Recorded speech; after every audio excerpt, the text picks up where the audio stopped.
हर शहर में ना कुछ ऐसी कहानियां होती हैं जिन्हें लोग दबी आवाज में सुनाते हैं। आज हम एक ऐसी ही सच्ची कहानी के बारे में बात करने वाले हैं। सुनने में कितना अजीब लगता है ना? मतलब एक शव जो मर चुका है, वो कैसे गायब हो सकता है? पर यह किस्सा है एक बंद कमरे का, एक गायब हुई लाश का और एक ऐसे रहस्य का जिसका जवाब किसी के पास नहीं था। तो चलिए कहानी की शुरुआत करते हैं एक अस्पताल की मॉर्चरी से। एक ऐसी जगह जहां कुछ ऐसा हुआ जिसने सबके होश उड़ा दिए। देखिए, सब कुछ कितना नॉर्मल था। रात के करीब 2 बजे एक एक्सीडेंट विक्टिम की बॉडी लाई जाती है, उसे मॉर्चरी में रख दिया जाता है।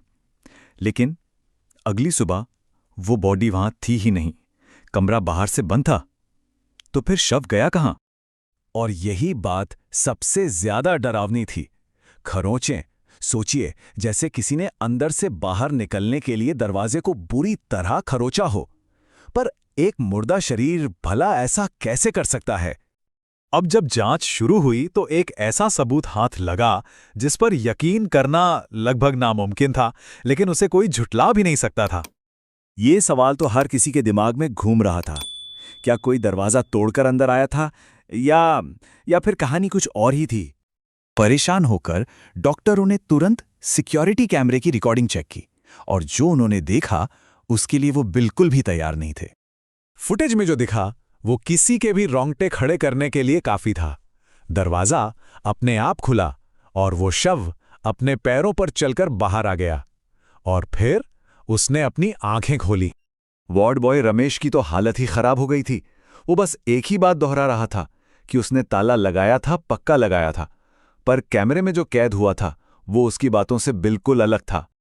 ये मामला अब अस्पताल की चारदीवारी से बाहर निकल चुका था और कहानी में एक नया और भी ज्यादा हैरान करने वाला मोड़ आने वाला था। खैर, पुलिस ने अपनी तरफ से पूरी कोशिश की। एक एक कोना छान मारा गया, पर रोहित के शव का कोई नामो निशान नहीं मिला। वो जैसे हवा में ही गायब हो गया था। जब सब लगभग हार मान चुके थे, तभी पास के शमशान घाट के एक चौकीदार ने कुछ ऐसा बताया जिसने इस पूरे रहस्य को और भी गहरा कर दिया। उस बूढ़े आदमी की आंखों में खौफ साफ देखा जा सकता था। उसकी गवाही ने इस कहानी को एक और भी भयानक मोड़ दे दिया। मतलब, एक युवक आया, खुद अपनी चिता तैयार की और फिर गायब हो गया। ऐसा लगा था कि शायद रहस्य शमशान घाट पर आकर खत्म हो गया होगा, पर यह खौफनाक सिलसिला अभी रुकने वाला नहीं था। हाँ, वही वार्ड बॉय रमेश जिसने रोहित के शव को आखिरी बार मॉर्चरी में रखा था, अब वो खुद लापता था। दोनों का इस तरह एक एक करके गायब हो जाना, ये सिर्फ एक इत्तेफाक तो नहीं हो सकता था, है ना? रोहित का शव मॉर्चरी से और रमेश अपने कमरे से, इन दोनों के बीच कोई तो कनेक्शन था। ये लाइनें रमेश के कमरे से मिले एक कागज के टुकड़े पर लिखी थीं। ये एक चेतावनी थी, या शायद उस रहस्य का जवाब जो अब तक किसी को नहीं मिल पाया था। इस घटना ने उस अस्पताल पर एक ऐसा साया डाल दिया जो आज तक नहीं हटा है। वो मॉर्चरी एक अनकही खौफनाक कहानी का प्रतीक बन गई।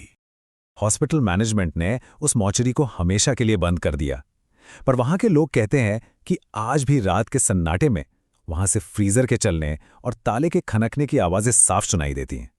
वो कमरा था कमरा नंबर 7, एक नंबर, जो उस अस्पताल में अब खौफ का दूसरा नाम बन चुका है।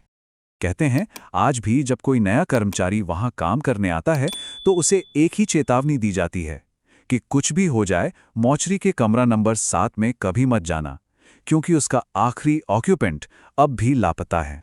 ये कहानी एक सवाल हमारे जहन में छोड़ जाती है, क्या वाकई मौत हर चीज का अंत है, या फिर कुछ कहानियां हमेशा के लिए जिंदा रहती हैं?